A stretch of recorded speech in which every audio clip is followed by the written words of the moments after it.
Welcome to రాజనీతి. Andhra Pradesh public service commission group 1 నియామకాల మీద హైకోర్టు డివిజన్ బెంచ్ విచారణ జరుపుతూ ఉంది. గతంలో ఈ నియామకాలు చెల్లవు, మళ్ళీ పరీక్ష నిర్వహించాలి, అవకతవకలు జరిగాయని సింగిల్ జడ్జి ఇచ్చిన ఉత్తర్వులను సవాల్ చేస్తూ ఎంపికైన అభ్యర్థులు ఆంధ్రప్రదేశ్ పబ్లిక్ సర్వీస్ కమిషన్ రెండు కూడా అప్పీల్కి వెళ్ళినాయి డివిజన్ బెంచ్కి. అప్పుడు వైసీపీ ప్రభుత్వం ఉంది కాబట్టి ఏపీపీఎస్సీ కూడా అప్పీల్కి వెళ్ళింది. ఇప్పుడు ప్రభుత్వం మారింది, కూటమి ప్రభుత్వం వచ్చింది. ఈ ముఖ్యమంత్రి గారు చంద్రబాబు నాయుడు గారు ప్రతిపక్షంలో ఉన్నప్పుడు ఏపీపీఎస్సీ పరీక్షల్లో అవకతవకలు జరిగాయి, నిరుద్యోగులు చాలామంది వచ్చి నన్ను కలిశారు, వాళ్ళకి జరిగిన అన్యాయాన్ని చెప్పారు, అనర్హులను ఎంపిక చేశారు, ఈ పరీక్షలు వెంటనే రద్దు చేయాలని డిమాండ్ చేశారు.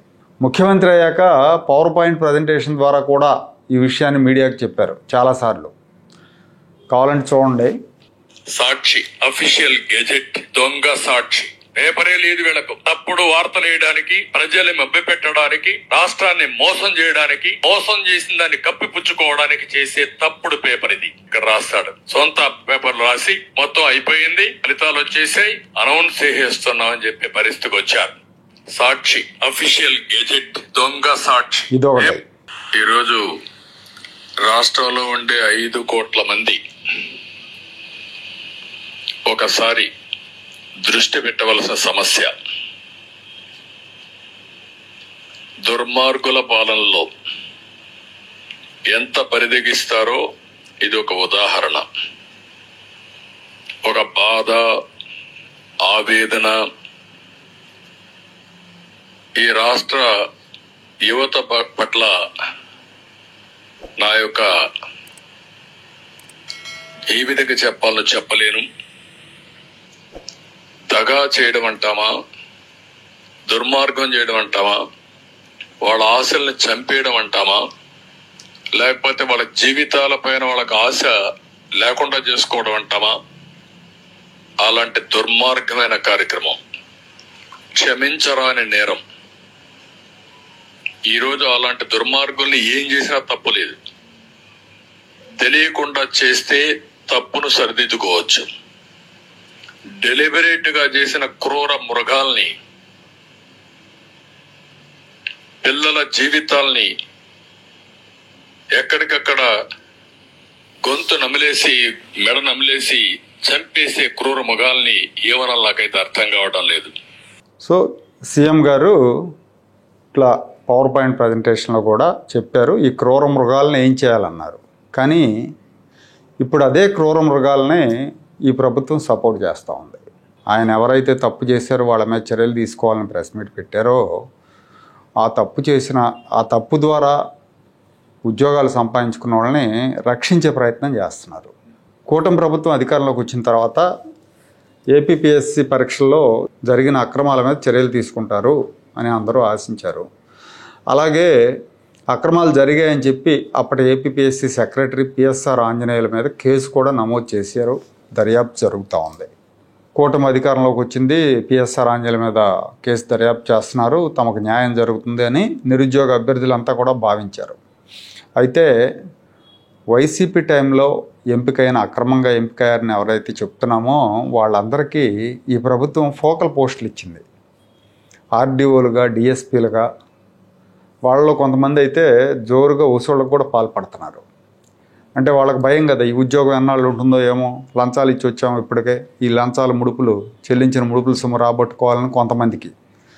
ఇంకొంతమంది ఏమో ఇక్కడ కొట్టేస్తే కేసు హైకోర్టు మళ్ళీ సుప్రీంకోర్టుకి వెళ్ళాలి కదా, అక్కడ ఆ ఖర్చులకు కూడా డబ్బులు కావాలి కదా, అందుకని కొంతమంది దానికోసం ఇట్లా విపరీతంగా సంపాదిస్తున్నారు, లంచాలు తీసుకుంటున్నారన్న ఆరోపణలు ఉన్నాయి.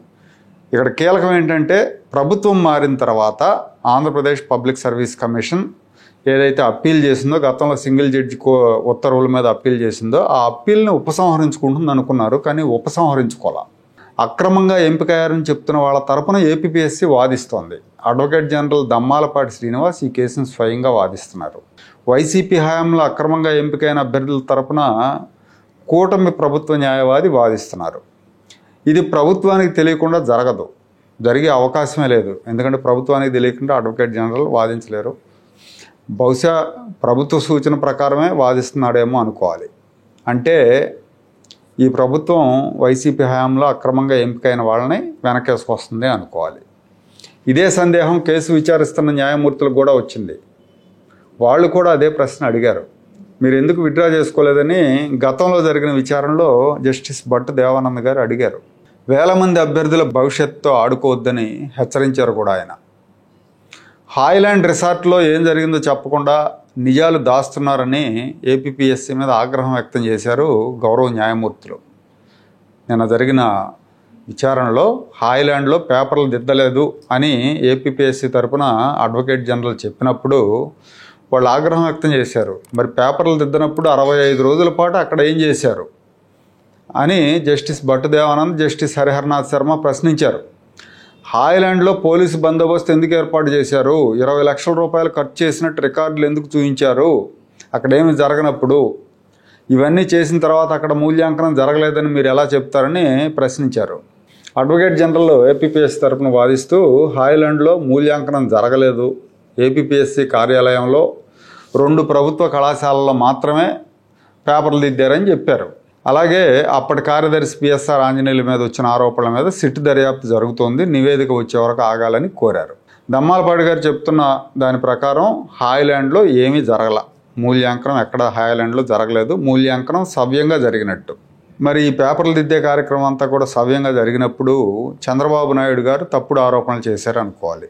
ఎన్నికలకు ముందు, ఎన్నికలు అయిన తర్వాత కూడా. ఎన్నికలకు ముందు నిరుద్యోగులకు న్యాయం చేస్తాను అనేక సార్లు వచ్చి నన్ను కలిశారని చెప్పి ఆయన ఆవేదన వ్యక్తం చేశారు. గెలిచిన తర్వాత కూడా వీళ్ళు తప్పుడు పనులు చేశాడని వీళ్ళ మీద ధ్వజమెత్తారు. ఇప్పుడు అడ్వకేట్ జనరల్ గారు అంత సవ్యంగానే జరిగిందని చెప్తున్నారు. అంటే చంద్రబాబు గారు తప్పుడు ఆరోపణలు చేశారు అనుకోవాలి. తర్వాత ఉద్యోగాలకు ఎంపికైన అభ్యర్థుల తరపు న్యాయవాదులు కూడా హాయ్లాండ్లో మూల్యాంకనం జరిగిందంటానికి ఆధారాలు లేవు, సింగిల్ జడ్జి తీర్పును రద్దు చేయమని వాదించారు. యాక్చువల్గా సింగిల్ జడ్జి తీర్పు ఇచ్చింది 2024 మార్చి 13న, ఎన్నికలకు ముందు. ఈ నియామకాలు రద్దు చేయాలి, ఈ పేపర్లు దిద్దటంలో అక్రమాలు జరిగినాయి, అరాచకంగా వెళ్ళిపోయారు వీళ్ళు, కాబట్టి వీటిని రద్దు చేసి మళ్ళీ పరీక్షలు నిర్వహించమని సింగిల్ జడ్జి నిమ్మగడ్డ వెంకటేశ్వర్లు గారు తీర్పు ఇచ్చారు. అప్పుడు వైసీపీ ప్రభుత్వం ఉంది ఎన్నికలకు ముందు, కాబట్టి ఏపీపీఎస్సీ చైర్మన్ అప్పీల్కి వెళ్ళారు. అప్పుడు ఈ ప్రభుత్వం వచ్చిన తర్వాత అప్పీల్ను ఉపసంహరించుకోలేదు, అంతా సవ్యంగా జరిగిందని వాదిస్తూ ఉంది. అంటే గతంలో జరిగింది అంత తప్పు కాదు, సవ్యంగా ఉందని వాదిస్తున్నారు వీళ్ళు. ఇక్కడ పిఎస్ఆర్ ఆంజనేయుల్ని అరెస్ట్ చేసింది, విచారణ చేస్తుంది దేని మీద తెలుసా? హాయ్లాండ్లో జవాబు పత్రాలు దిద్దించి అక్రమాలకు పాల్పడ్డాడు అనే ఆరోపణల మీద ప్రభుత్వం సిఐడితో విచారణ జరుపుతుంది. అదే సమయంలో అలాంటిది ఏమీ జరగలేదని ప్రభుత్వ న్యాయవాది హైకోర్టులో చెప్తున్నారు. ఈ విషయంలో ప్రభుత్వం దొంగాట ఆడుతున్నట్టు స్పష్టంగా అర్థమవుతుంది అందరికీ. వైసీపీ హయాంలో తప్పుడు మార్గంలో ఎంపికైన అభ్యర్థులకు కొమ్ము కాస్తోంది. ఎన్నికలకు ముందు ఒక మాట, ఎన్నికలయ్యాక ఇంకో మాట అన్నట్టుగా చంద్రబాబు నాయుడు గారి వైఖరి ఉంది. ఇప్పుడు ఎంపికైన ఆర్డీఓలు, డిఎస్పీలు ఇంకో 10 ఏళ్లకు ప్రమోషన్ల మీద ఎస్పీలు అవుతారు, కలెక్టర్లు అవుతారు. చంద్రబాబుకు చుక్కలు చూపిస్తారు. గతంలో అనుభవాలున్నా, ఇలాంటి అనుభవాలున్నా నేర్చుకోకపోవటం చంద్రబాబు గారి ప్రత్యేకత. అది వైఎస్ రాజశేఖర రెడ్డి ముఖ్యమంత్రిగా ఉన్నప్పుడు 2004లో ముఖ్యమంత్రి అయ్యాడు. 2003లో ఏపీపీఎస్సీ నోటిఫికేషన్ వచ్చింది. ఆ తర్వాత 2005లో ఎప్పుడో రిటన్ టెస్ట్, ఆ తర్వాత 7లో ఇంటర్వ్యూలు జరిగినప్పుడు వెంకట్రామరెడ్డి అనే వ్యక్తిని ఆంధ్రప్రదేశ్ పబ్లిక్ సర్వీస్ కమిషన్ చైర్మన్గా పెట్టుకున్నారు రాజశేఖర రెడ్డి గారు. పెట్టుకున్నాక తన మనుషులను పెద్ద ఎత్తున రిక్రూట్ చేయించుకున్నాడు. అప్పట్లో తీవ్రమైన ఆరోపణలు వచ్చినాయి, విమర్శలు వచ్చినాయి, అవకతవకలు జరిగినాయి, వాళ్ళ మనుషులను పెట్టుకున్నారని. అప్పుడు జరిగిన ఏపీపీఎస్సీ పరీక్షల్లో ఓసీల నుంచి, ఫార్వర్డ్ క్యాస్ట్ల నుంచి 12 మంది డిఎస్పీలు ఎంపికయ్యారండి. 12 మందిలో 9 మంది రెడ్లు, 3 అదర్ క్యాస్ట్స్. అంటే అంత ఘోరంగా నిర్వహించారు ఆ పరీక్షలో. ఆ తర్వాత అప్పుడు ఎంపికైన వాళ్లే చంద్రబాబు నాయుడు గారికి ఏకుమేకయ్యారు. తమకు కావాల్సిన వాళ్ళకే ఇంటర్వ్యూల్లో ఎక్కువ మార్కులు వేసుకున్నారు. రాత పరీక్షల్లో దాదాపుగా 1 మార్కులు వచ్చిన బీసీ, రెడ్డి అభ్యర్థులకు ఇంటర్వ్యూ మార్కుల్లో భారీ తేడాలు వచ్చినాయి. కావాలంటే నేను జాబితా చూపిస్తాను, చూడండి ఒకసారి.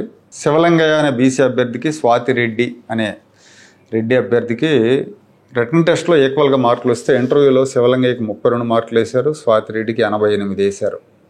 అలాగే చంద్రశేఖర్ గౌడ్, రవికిరణ్ రెడ్డి వీళ్ళిద్దరికి రిటన్ టెస్ట్లో ఇంచుమించుగా సేమ్ మార్క్స్ వచ్చినాయి. చంద్రశేఖర్ గౌడ్కు 32 మార్కులు వేశారు ఇంటర్వ్యూలో, రవికిరణ్ రెడ్డికి 82 వేశారు. హరిత అనే అభ్యర్థికి 21 మార్కులు వేస్తే పద్మజారెడ్డి అనే అభ్యర్థికి 87, గంగాధర్ 21 మార్కులు, వాణిరెడ్డి 82 మార్కులు, కె రాజేశ్వరరావు 21 మార్కులు, కె నాగేశ్వరరెడ్డి 87 మార్కులు, యాదగిరిరావు 36 మార్కులు, వేణు మాధవరెడ్డి 81.5 మార్కులు, రేవతి 32 మార్కులు, మధుసూదన్ రెడ్డి 87 మార్కులు, రామసుందర్ రెడ్డికి 81 మార్కులు, గౌతమి రెడ్డికి 85 మార్కులు. చూసారుగా, వీళ్ళల్లో చాలామంది ఎస్పీలుగా, కలెక్టర్లుగా జగన్ సేవలో తరించారు మొన్నటిదాకా. చంద్రబాబు నాయుడు గారిని ఇబ్బంది పెట్టారు కూడా. కన్ఫర్డ్ ఐపీఎస్ ఐఏఎస్లుగా ఉన్న రవిశంకర్ రెడ్డి, గంగాధర్రావు, అనిల్ రెడ్డి, మాధవీలత, వేణుగోపాల్ రెడ్డి, పనసారెడ్డి వీళ్ళంతా కూడా అప్పుడే సెలెక్ట్ అయ్యారు. వీళ్ళలో చాలామంది మీద వైసీపీ తొత్తులుగా పనిచేశారన్న విమర్శలు ఉన్నాయి. అయినా కూడా చంద్రబాబు కళ్ళు తెరవలేదు. వైసీపీ హయాంలో, జగన్మోహన్ రెడ్డి హయాంలో ఎంపికైన అనర్హులైన వాళ్ళని వెనకేసుకొస్తున్నారు. అర్హులైన నిరుద్యోగులు కడుపు కొట్టే పని చేస్తున్నారు. మొదటి శాసనసభ సమావేశాల్లో దీని మీద చర్చ జరిగింది. చాలామంది సభ్యులు దీని మీద చర్చించారు. నిరుద్యోగుల తరపున గళం విప్పారు. విప్పితే కమిటీ వేస్తాం, విచారణ జరుపుతాం, చర్యలు తీసుకుంటాం అని చెప్పారు. కానీ ఇంతవరకు చర్యలు లేకపోగా వాళ్ళని సమర్థిస్తూ అడ్వకేట్ జనరల్ వాదిస్తున్నారు. అంటే ప్రభుత్వ ప్రమేయం లేకుండా ఇది జరగదు. చంద్రబాబు ఇలా వ్యవహరించడం వెనక ఏ ప్రణాళిక ఉందో తెలియదు, కానీ దీనివల్ల ఖచ్చితంగా ఆయనకు నష్టం జరుగుతుంది.